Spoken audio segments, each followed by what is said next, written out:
Hi everyone, biomolecules में carbohydrates देख रहे थे हम लोग।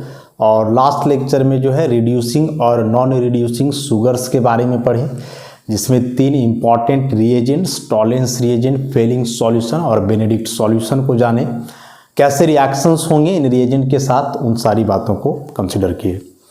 आज एक और अलग सा और काफ़ी इंटरेस्टिंग और इम्पॉर्टेंट टॉपिक देखेंगे हम लोग, optical activity.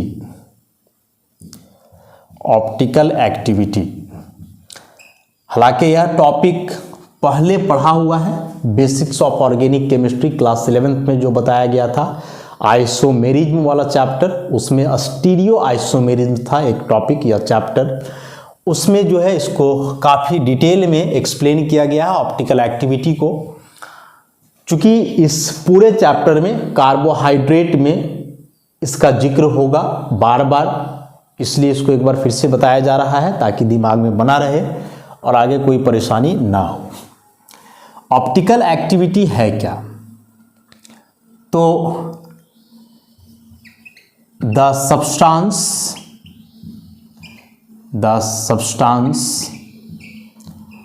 which rotates the plane polarized light PPL, नहीं, the substance which rotates the plane polarized light is called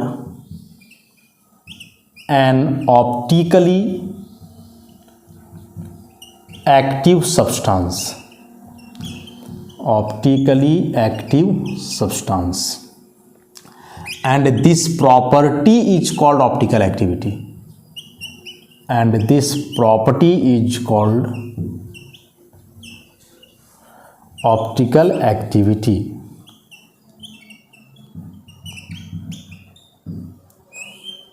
अच्छा, बोल रहा है कि वह सब्सटेंस, इस सब्सटेंस के जगह कोई मॉलिक्यूल हो सकता है, कोई कंपाउंड हो सकता है, कोई ऑब्जेक्ट हो सकता है जो प्लेन पोलराइज्ड लाइट को रोटेट कर देता हो, उसको घुमा देता हो, तो ऑप्टिकली एक्टिव सब्सटेंस कहलाएगा। और यह जो प्रॉपर्टी है प्लेन पोलराइज्ड लाइट को रोटेट करने का, इस प्रॉपर्टी को बोला जाता है ऑप्टिकल एक्टिविटी। अब जो सब्सटेंस प्लेन पोलराइज्ड लाइट को रोटेट किया वह कहलाया ऑप्टिकली एक्टिव। अब इसमें से फिर एक होगा ऑप्टिकली इनएक्टिव।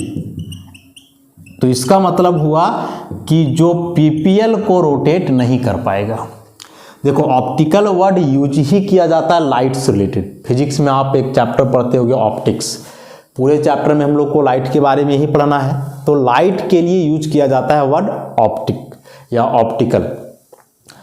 तो वही बात यहाँ है कि ऑप्टिकली एक्टिव जो लिखा गया है, तो ऑप्टिकली एक्टिव कहने का मतलब कि वह सब्सटेंस जो लाइट को रोटेट कर पाता हो। तो लाइट को रोटेट कर रहा है मतलब कुछ फंक्शन कर रहा है, इसलिए इसको बोल रहे हैं कि वह सब्सटेंस एक्टिव है, लाइट को रोटेट कर पा रहा है।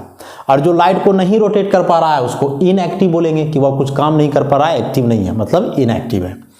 तो कोई सब्सटेंस माने कोई कंपाउंड या मॉलिक्यूल जो प्लेन पोलराइज्ड लाइट को रोटेट कर देता हो वह ऑप्टिकली एक्टिव कहलाएगा, और जो रोटेट नहीं कर पाता हो वह ऑप्टिकली इनएक्टिव कहलाएगा।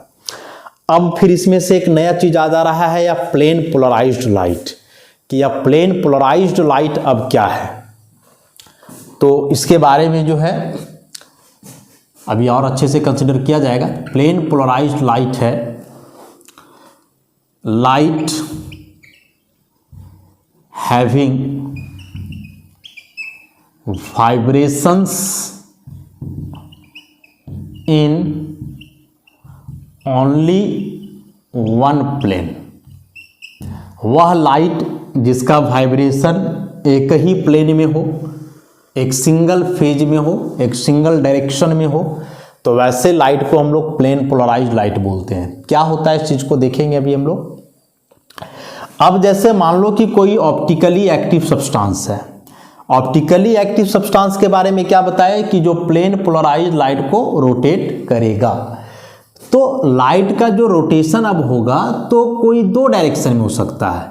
एक डायरेक्शन होगा राइट साइड और दूसरा होगा लेफ्ट। लेफ्ट कहने का मतलब हुआ एंटी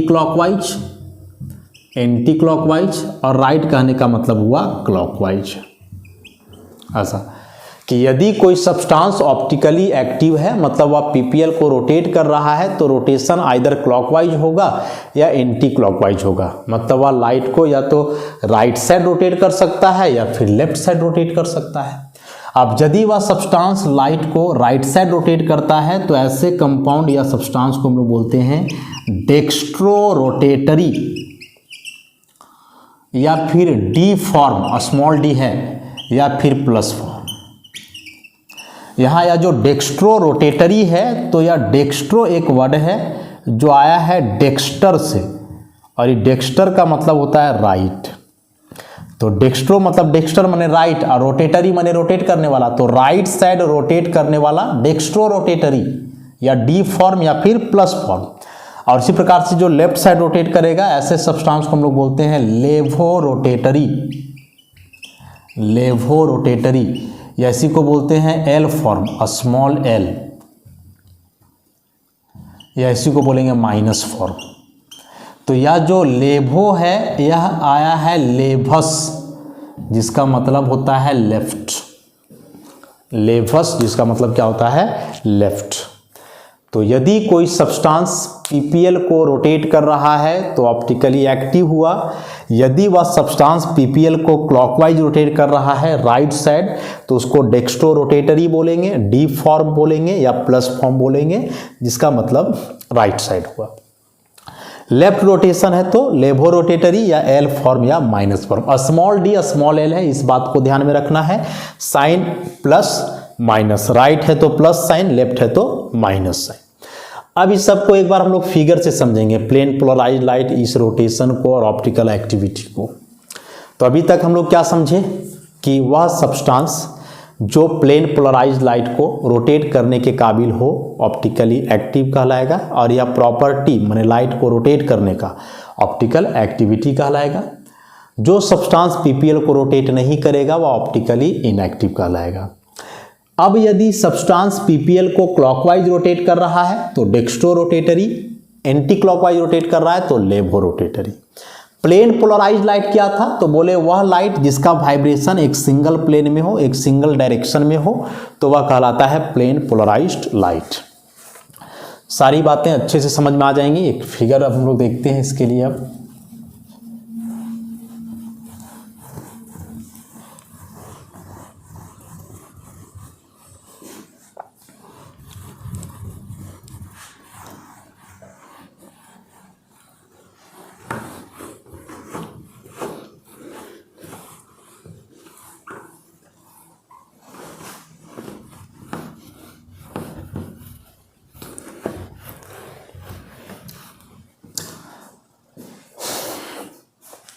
समझते हैं सारे फैक्ट्स को।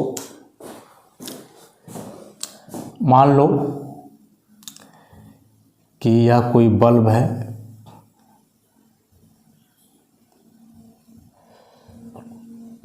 बल्ब, इसमें से या फिलामेंट है, नॉर्मल बल्ब है जो जलाते हैं घर में हम लोग। तो बल्ब जलेगा तो इससे लाइट निकलेगा, और जो इससे लाइट निकलेगा उस लाइट का जो वाइब्रेशन होगा वह हर एक प्लेन में होगा। मतलब देखते हैं ना, ये बल्ब जब जलता है तो लाइट चारों तरफ फैलता है ना, मतलब हर डायरेक्शन में उसका वाइब्रेशन है। तो यह मान लो ऑर्डिनरी लाइट हुआ, नॉर्मल लाइट, चाहे सनलाइट हो, यहाँ तो बल्ब लिए तो बल्ब वाला लाइट हो गया। इसके जगह आप मोनोक्रोमेटिक लाइट भी ले सकते हो, मोनोक्रोमेटिक लाइट भी ले सकते हो। मोनोक्रोमेटिक लाइट क्या होता है, तो मोनो का मतलब होता है एक, इस मोनो वर्ड का मतलब होता है एक, और एक क्रोमेटिक आया है क्रोम से, जिसका मतलब होता है कलर। तो एक कलर का लाइट, जैसे हम लोग जानते हैं ना जी, सनलाइट में जो विजिबल लाइट है जो अर्थ पे आता है, वो विजिबल लाइट में 7 कलर्स है ना, विजियोर, उसमें से कोई एक कलर को लो तब वह कहलाएगा मोनोक्रोमेटिक। जैसे रेड लाइट लो, येलो लाइट लो, ब्लू लाइट लो, तब वह कहलाएगा मोनोक्रोमेटिक लाइट। चूंकि विजिबल लाइट में टोटल 7 कलर्स हैं, तो उन सातों कलर के लाइट का अलग अलग वेवलेंथ है, अलग अलग फ्रीक्वेंसी है। तो कब जब कोई आप एक कलर वाला लाइट लोगे तो जाहिर सी बात है उसका कोई सिंगल वेवलेंथ होगा, और उसी को हम लोग बोलेंगे मोनोक्रोमेटिक लाइट, मतलब सिंगल वेवलेंथ का लाइट।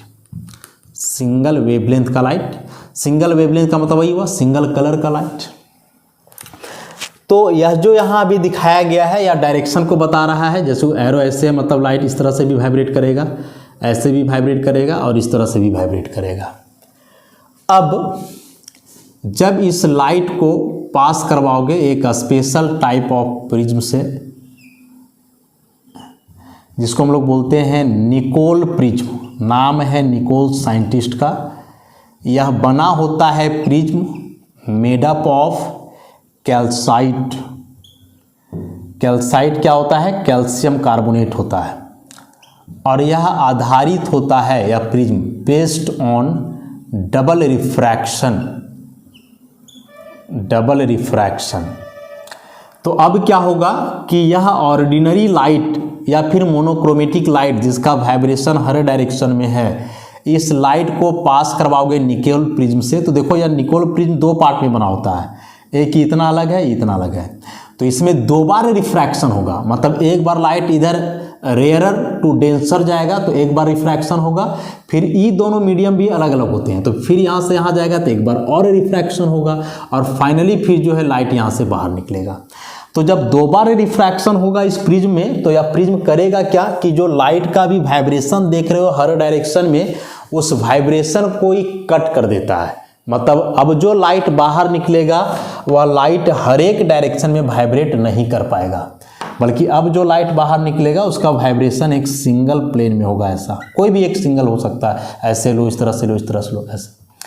तो ऑर्डिनरी लाइट जिसका वाइब्रेशन हर एक प्लेन में था उसको पास करवाए निकोल प्रिज्म से, तो इस पर 2 बार रिफ्रैक्शन हुआ, और डबल रिफ्रैक्शन के चलते इस लाइट का जो वाइब्रेशन था हर एक प्लेन में वह कट हो गया, और अब जो लाइट बाहर निकलेगा वह एक सिंगल प्लेन में वाइब्रेट करेगा, और इसी लाइट को हम लोग बोलते हैं प्लेन पोलराइज्ड लाइट।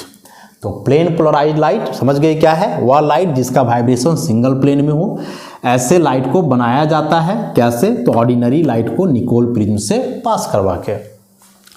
अब क्या करेंगे, इस प्लेन पोलराइज्ड लाइट को हम लोग पास करवाएंगे।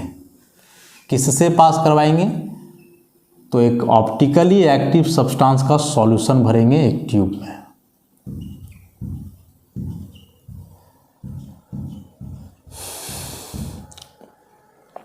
This is polarimeter tube.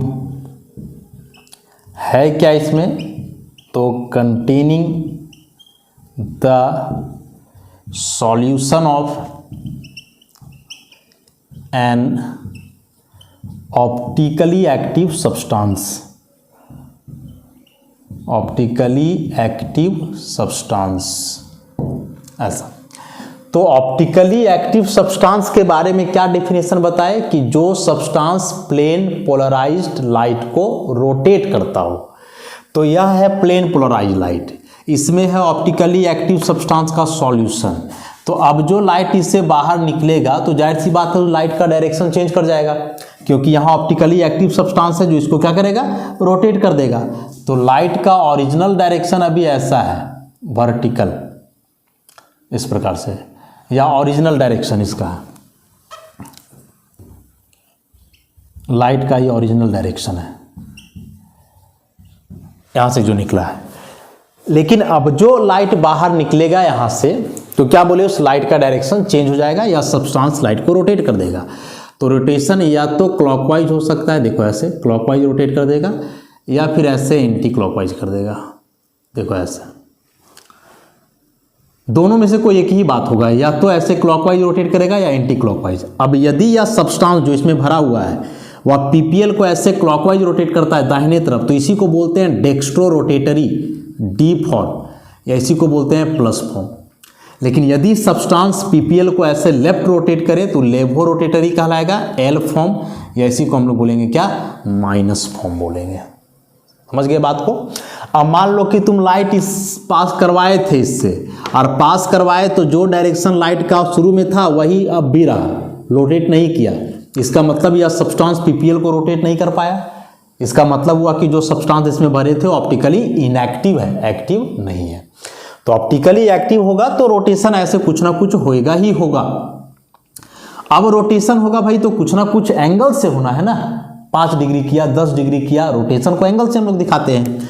तो उस एंगल को यहाँ मान लिया जाए अल्फा, ऐसा। तो अल्फा यहाँ कहलाएगा ऑप्टिकल रोटेशन, ऑप्टिकल रोटेशन। और इस अल्फा का वैल्यू कई फैक्टर पे डिपेंड करता है। सबसे पहले लाइट का वेवलेंथ पे डिपेंड करेगा, दूसरा सब्सटेंस के नेचर पे डिपेंड करेगा, तीसरा सॉल्यूशन के कंसंट्रेशन पे डिपेंड करेगा, चूंकि तुम सॉल्यूशन बना रहे हो। उसके बाद इस ट्यूब का पाथ लेंथ, मतलब ट्यूब का लंबाई पे, पाथ लेंथ पे डिपेंड करेगा। उसके बाद टेम्परेचर पर भी डिपेंड करता है, ऐसा। तो इतने सारे फैक्टर पे डिपेंड करता है उस अल्फा का वैल्यू। मतलब ये अल्फा का वैल्यू वेरिएबल है, फिक्स नहीं है। हर सब्सटेंस पीपीएल को अलग अलग एंगल से रोटेट करता है। सारे सब्सटेंस का जो कैपेबिलिटी होता है पीपीएल को रोटेट करने का, वह सेम नहीं होता है। बस समझना इतना है कि यदि राइट रोटेट किया तो वह वैल्यू प्लस में दिखाया जाएगा, और लेफ्ट रोटेट किया तो उसी वैल्यू को माइनस में। जैसे लिखा हुआ है कि कोई सब्सटेंस पीपीएल को प्लस 10 डिग्री रोटेट किया, तो प्लस 10 डिग्री है तो प्लस का मतलब समझ जाना कि राइट साइड रोटेशन है, मतलब वह डेक्स्ट्रो रोटेटरी है। और वही है कि कोई सब्सटेंस पीपीएल को माइनस 15 डिग्री रोटेट किया, तो रोटेशन 15 डिग्री है, लेकिन माइनस वहां बता रहा है कि लेफ्ट साइड रोटेट किया है, मतलब वह लेवो रोटेटरी है। इसी में जब इस ऑर्डिनरी लाइट के जगह यूज किया गया कौन सा लाइट, तो यह जो बल्ब है ना, मान लो इस सोडियम लैंप है, सोडियम को जब जलाते हैं, सोडियम को जब जलाओगे तो येलो कलर का लाइट निकलेगा, जैसे लालटेन वगैरह जलाने पर निकलता है ना लाइट येलो, उस प्रकार से लाइट निकलता है। और सोडियम लैंप को जब जलाओगे तो इससे जो लाइट निकलेगा, उस लाइट का 2 प्रकार का वेवलेंथ होता है। एक होता है 589 नैनोमीटर और दूसरा होता है 589.5 नैनोमीटर, ऐसा थोड़ा सा अंतर होता है। तो यह लाइट येलो लाइट है, येलो कलर का होता है। और इसी को स्पेक्ट्रम के माध्यम से समझोगे तो इस लाइट को हम लोग बोलते हैं डी लाइन। मतलब स्पेक्ट्रम को समझे होगे पहले कि फोटोग्राफिक प्लेट वगैरह लिया जाता है तो वहाँ लाइट ऐसे पतला पतला लाइन में टूटता है, तो लाइन का अलग अलग वेवलेंथ होता है। तो सोडियम के केस में जो 2 लाइन मिलेगा तो एक का वेवलेंथ होगा इतना, दूसरे का वेवलेंथ होगा 589.5। तो इसी लाइन को हम लोग क्या बोलते हैं, डी लाइन, ऐसा। तो किसी भी सब्सटेंस के ऑप्टिकल रोटेशन को जो ऑब्जर्व किया जाता है एक्सपेरिमेंटली, तो उसमें यूज किया जाता है सोडियम लैंप। सोडियम लैंप को जलाओगे, येलो लाइट निकलेगा, इस लाइट से लाइन मिलेगा स्पेक्ट्रम पर, जिसको डी लाइन बोलेंगे। इस लाइन का वेवलेंथ होता है 589 या 589.5।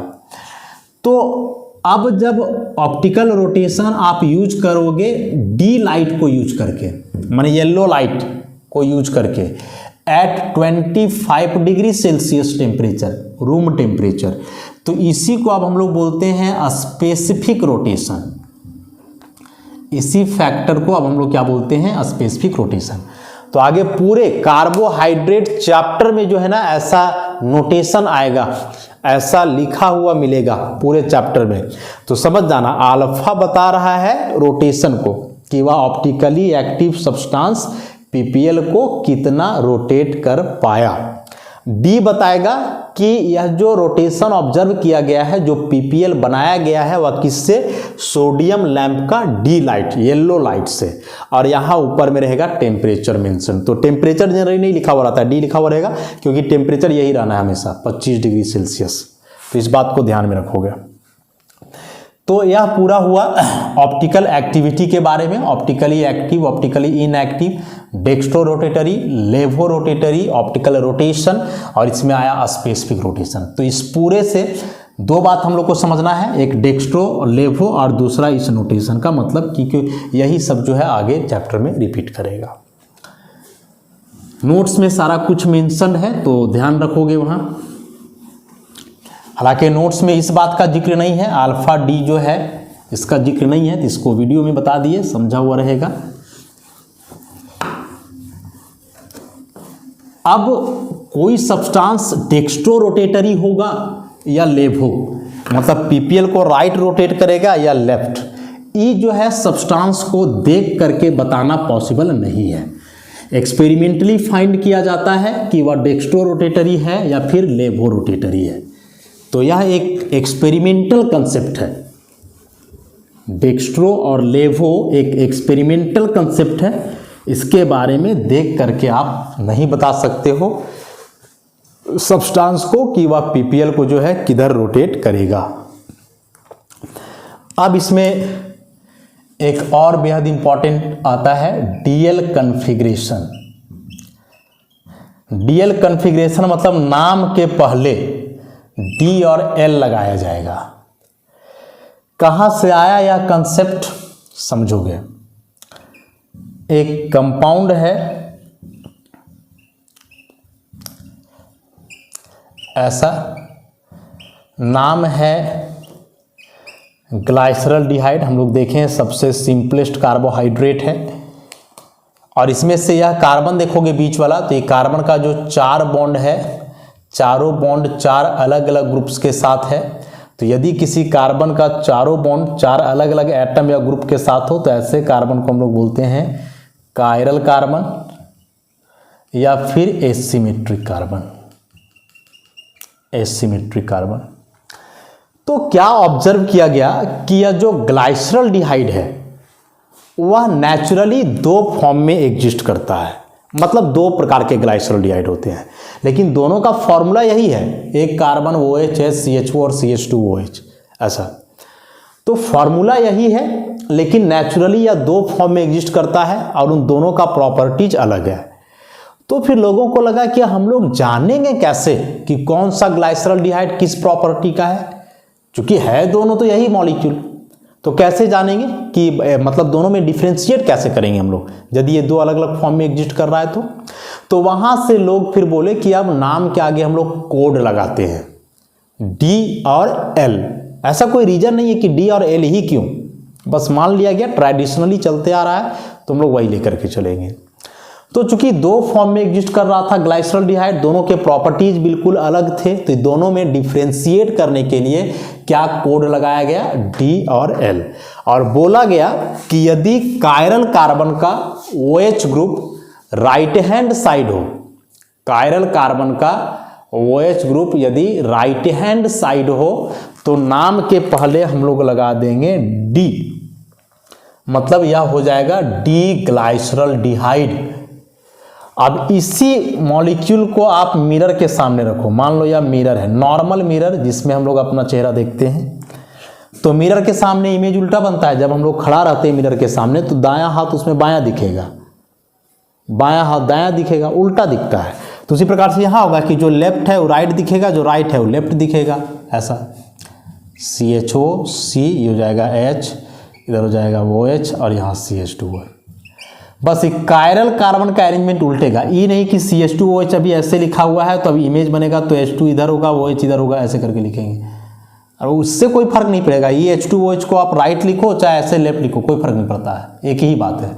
इसलिए इन दोनों में कोई चेंजिंग नहीं आएगा। चेंजिंग आएगा कायरल कार्बन के अरेंजमेंट में, कि कायरल कार्बन में जो ग्रुप राइट है इमेज बनने के बाद लेफ्ट आ जाएगा, और जो लेफ्ट है वो इमेज बनने के बाद कहाँ चला जाएगा, राइट चला जाएगा। तो अब इसमें OH ग्रुप लेफ्ट साइड आया तो बोला गया कि जब कायरल कार्बन में OH ग्रुप लेफ्ट साइड हो तो लगाया जाएगा L, तो दिस इज L ग्लाइसरल्डिहाइड। तो L का मतलब लेफ्ट समझ लेना ना बस, कि OH ग्रुप यदि राइट हैंड साइड हो तो D, OH ग्रुप यदि लेफ्ट हैंड साइड हो तो L। तो इस तरह से D और L कोड आया। D और L एक दूसरे का उल्टा कन्फिग्रेशन है। डी मैंने क्या बताया, OH राइट रहेगा, तो L मैंने OH लेफ्ट, तो राइट लेफ्ट उल्टा हो गया ना एक दूसरे का। तो यदि ऐसा इमेज हो एक दूसरे का उल्टा तो ऐसे इमेज को बोलते हैं non super imposable mirror image. Non super imposable mirror image. Non super imposable का मतलब होता है नॉट मैचिंग, मैच नहीं करेगा। जैसे इस पूरे मॉलिक्यूल को उठा करके इस पर रखो तो ये कार्बन कार्बन ढक जाएगा, CH2OH ढक जाएगा, CHO ढक जाएगा, लेकिन ये OH और H नहीं ना ढकेगा, फिर यहाँ H और OH नहीं ढकेगा। तो जब ऐसे पूरा मैच नहीं कर रहा है तो वही कहलाएगा non super imposable mirror image. और जिनका mirror image non super imposable हो वैसे मॉलिक्यूल को हम लोग बोलते हैं एक दूसरे का enantiomers. Enantiomers and enantiomers are optically active. Optically active मतलब ये PPL को रोटेट करेंगे, और इनैंसियोमर्स मतलब mirror image non superimposable है, D का L और L का D। अब एक ही सब्सटेंस के दो इनैंसियोमर हुए, D और L, तो ये दोनों इनैंसियोमर PPL को रोटेट करेंगे, लेकिन डायरेक्शन अपोजिट होगा, एंगल सेम। मतलब D ग्लाइसरॉल्डिहाइड यदि PPL को 10 डिग्री राइट रोटेट कर रहा है, +10 डिग्री है मतलब 10 डिग्री राइट, तो L ग्लाइसरॉल्डिहाइड PPL को 10 डिग्री ही रोटेट करेगा, लेकिन इस बार लेफ्ट। तो साइन में अंतर है, प्लस मतलब राइट रोटेशन, माइनस मतलब लेफ्ट, लेकिन एंगल तो सेम है, 10 डिग्री यहाँ भी है और 10 डिग्री एंगल यहाँ भी है। अब एक बात जो और आगे आप कंफ्यूज करोगे कि D वाला PPL को राइट रोटेट करेगा हमेशा, L वाला PPL को लेफ्ट करेगा, तो ऐसा जरूरी नहीं है। D का मतलब हुआ कि OH राइट होगा, ये PPL को राइट रोटेट करेगा कि नहीं करेगा ये हम लोग नहीं बता सकते हैं, ये एक्सपेरिमेंटल है। अब इसी को आधार मान करके बोला गया कि जैसे ग्लाइसरॉल्डिहाइड का कायरल कार्बन में OH राइट साइड था तो D कहलाया, तो उसी प्रकार से वैसे कोई भी कार्बोहाइड्रेट्स, कोई भी मॉलिक्यूल्स जिसका कायरल कार्बन में OH राइट है तो वो भी D कहलाएगा। और जैसे ग्लाइसरॉल्डिहाइड का कायरल कार्बन में OH लेफ्ट है तो L कहलाया, तो इसी प्रकार से जितने भी कार्बोहाइड्रेट्स या मॉलिक्यूल्स जिनके कायरल कार्बन में OH लेफ्ट है तो वो भी क्या कहलाएंगे, L। मैंने ग्लाइसरॉल्डिहाइड को स्टैंडर्ड मान करके तुलना कर दिया गया बाकी सबको, और फिर उनका भी कन्फिग्रेशन आया D और L। अब इसी में से एक इंपॉर्टेंट कंपाउंड का कन्फिग्रेशन देखेंगे हम लोग, D और L से ही रिलेटेड। एक ऐसा मॉलिक्यूल है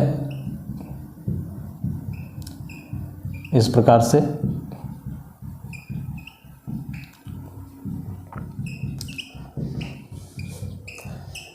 CH2OH, दिस इज ग्लूकोज।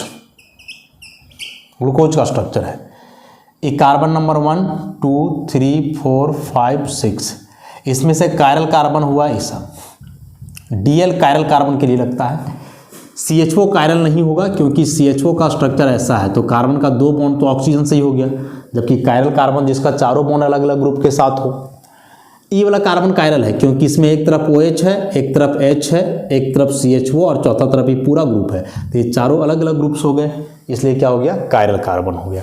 वैसे ही 3 4 5 सभी कायरल है। अब यदि आप सेकेंड वाला कायरल कार्बन को देखोगे तो OH राइट है तो लगाओगे D, लेकिन थर्ड वाला कायरल कार्बन में OH लेफ्ट है तो फिर L लगाना होगा। वैसे ही 4 और 5 वाला में OH राइट है तो फिर D लगाना होगा। मतलब एक ही मॉलिक्यूल के लिए यहाँ D और L दोनों कन्फिग्रेशन आ रहे हैं, D भी आ रहा है, L भी आ रहा है, फिर D आ जा रहा है। तो जब एक ही मॉलिक्यूल में बहुत सारे कायरल कार्बन हो और उनका कन्फिग्रेशन अलग अलग हो तब क्या किया जाए, तो इस केस में बोला गया कि आप लास्ट वाला कायरल कार्बन देखो, लास्ट कार्बन नहीं, लास्ट कायरल कार्बन देखो, और लास्ट कायरल कार्बन के आधार पर पता करो कि क्या होगा कन्फिग्रेशन। तो लास्ट वाला कायरल कार्बन में देखो OH किधर है, राइट हैंड साइड है, तो OH राइट हैंड साइड रहेगा तो क्या लगेगा, D, तो यहाँ हो जाएगा D ग्लूकोज। अब इतना ग्लूकोन D पिए हो गए बचपन से लेकर के अभी तक, कभी आपने सोचा कि why Glucon D, why glucose D, ये 26 लेटर जो है A से Z, उसमें से यहाँ D ही क्यों लगा हुआ रहता है? नहीं सोचे होंगे, लगा होगा कंपनी का नाम है, नहीं। तो D के पीछे का कहानी यही है कि वाई ग्लूकोज D। आपने कभी ग्लूकोज A नहीं पिया होगा, कभी ग्लूकोज Z नहीं पिया होगा, अरे होता ही नहीं है, होता है ग्लूकोज D। और बहुत भी करोगे तो इसी का आप मिरर इमेज बनाओगे, और जब मिरर इमेज बनाओगे तो D के जगह क्या आ जाएगा, L आ जाएगा, बस H OH, फिर यहाँ OH H H OH, फिर OH CH2OH। और अब देखो जो लास्ट वाला कायरल कार्बन है इसका OH आ गया लेफ्ट, तो ये जाएगा L ग्लूकोज, ऐसा। तो ये D ग्लूकोज L ग्लूकोज एक दूसरे का उल्टा इमेज है, तो ये दोनों एक दूसरे का इनैंसियोमर्स कहलाएंगे। ऑप्टिकली एक्टिव हो जाएंगे। तो ग्लूकोज दो ही प्रकार का होता है, ग्लूकोज डी और ग्लूकोज एल। और डी और एल किस आधार पे लगा, इस बात को समझ गए, लास्ट कायरल कार्बन में OH के अरेंजमेंट के आधार पे। तो नेचुरली जो ग्लूकोज होता है या फिर जो ग्लूकोज हम लोग पीते हैं वह ग्लूकोज डी रहता है। बोलोगे ग्लूकोज एल क्यों नहीं पीते हैं, तो नेचुरली ग्लूकोज एल पाया नहीं जाता है, और यदि ग्लूकोज एल तुम लेते भी हो तो बॉडी में इसका कोई फंक्शन नहीं है। या ग्लूकोज डी जब बॉडी में जाएगा तो यह डिकम्पोज करता है, टूट करके CO2 H2O और बहुत सारा एनर्जी देता है बॉडी को, जो आगे देखेंगे हम लोग इक्वेशन के थ्रू। वही डी के जगह आप एल लोगे तो बॉडी में मेटाबोलाइज नहीं होगा, इसका कोई फंक्शन नहीं होगा, इसलिए हम लोग डी ग्लूकोज ही लेते हैं, क्योंकि यह बॉडी को बहुत ज़्यादा एनर्जी प्रोवाइड करता है। तो इस तरह से आगे जितने भी कार्बोहाइड्रेट्स हम लोग पढ़ेंगे, बेसिकली मोनोसैकेराइड्स, सब में देखोगे आप डी और एल लगेगा। तो डी और एल किस आधार पे लगेगा, समझ गए, ये दोनों एक दूसरे के एनेंशियोमर हैं। तो यदि आप डी जान रहे हो तो एल जानना आसान है, बस इसी को मिरर के सामने रख देना। एल जान रहे हो तो डी जानना आसान है, मिरर के सामने रख करके उसका इमेज उल्टा बना देना है। तो इस तरह से डी और एल कन्फिग्रेशन हम लोग कर देंगे। अब यह जो डी ग्लूकोज है, दिस वन, इस डी ग्लूकोज का पूरा नाम है कुछ ऐसा, इसका पूरा नाम है डी प्लस ग्लूकोज। तो कैपिटल डी का कहानी तो सुना दिए हम, और ई प्लस क्या है, डेक्स्ट्रो रोटेटरी। तो इसको आप ऐसे भी लिख सकते हो, डी ग्लूकोज, ऐसे कैपिटल डी फिर स्मॉल डी ग्लूकोज। अब यहाँ कैपिटल डी स्मॉल डी दोनों यूज हो रहा है, इसका मतलब कि दोनों का अलग अलग मतलब है। तो कैपिटल डी का मतलब तो समझ गए ना कि OH ग्रुप राइट साइड है, स्मॉल डी हुआ डेक्स्ट्रो रोटेटरी, मैंने PPL को राइट रोटेट करेगा। तो capital D capital L, small D small L, दोनों का अलग अलग मतलब हुआ। कैपिटल डी और कैपिटल एल क्या बतलाया है, तो relative arrangement of OH group, OH group के अरेंजमेंट को बतलाएगा। जबकि स्मॉल डी और स्मॉल एल क्या बतलाएगा, तो ई दोनों बतलाएगा direction of rotation of PPL, direction of rotation of PPL, ऐसा। तो ये दोनों अलग अलग हुए, कंफ्यूज नहीं करना है। कार्बोहाइड्रेट पढ़ोगे या बायोमोलिक्यूल पढ़ रहे हो आप, तो उसमें कैपिटल डी कैपिटल एल का अलग मतलब है, स्मॉल डी स्मॉल एल का अलग मतलब। कैपिटल डी कैपिटल एल हम लोग देख करके लिख सकते हैं मॉलिक्यूल को कि वो OH किधर है, लेकिन स्मॉल डी और स्मॉल एल माने डेक्स्ट्रो रोटेटरी और लेवो रोटेटरी मॉलिक्यूल को देख करके नहीं लिख सकते हैं, या एक्सपेरिमेंटल होता है, इसके बारे में हम लोग कुछ नहीं कर सकते हैं, या एक्सपेरिमेंटली बताया जाता है। तो समझ गए इन बातों को क्या है। अब यह जो डी और एल लिखा जा रहा है, यह लिखा जा रहा है OH ग्रुप का अरेंजमेंट के आधार पर। तो इसका मतलब हुआ कि आप डी और एल उसी का लिख पाओगे जिस मॉलिक्यूल में OH ग्रुप है। अब सारे मॉलिक्यूल में OH ग्रुप होगा ही ऐसा जरूरी तो नहीं ना है। चलो कार्बोहाइड्रेट है तो सब में OH होगा, क्योंकि वे हाइड्रोक्सी एल्डिहाइड या कीटोन होते हैं। लेकिन आगे आप अमीनो एसिड वगैरह पढ़ोगे तो वहाँ सब में OH रहेगा ही, ऐसा जरूरी नहीं है। तो जिस मॉलिक्यूल में OH नहीं है आप वहाँ DL नहीं यूज कर पाओगे। जनरली तो नहीं ही यूज होता है, उस केस में फेल कर जाओगे आप, DL नहीं लिख पाओगे। तो फिर उसके लिए दूसरा कंसेप्ट है, क्या है वो आगे का लेक्चर में देखेंगे हम लोग। तो आज के लिए इतना ही, धन्यवाद।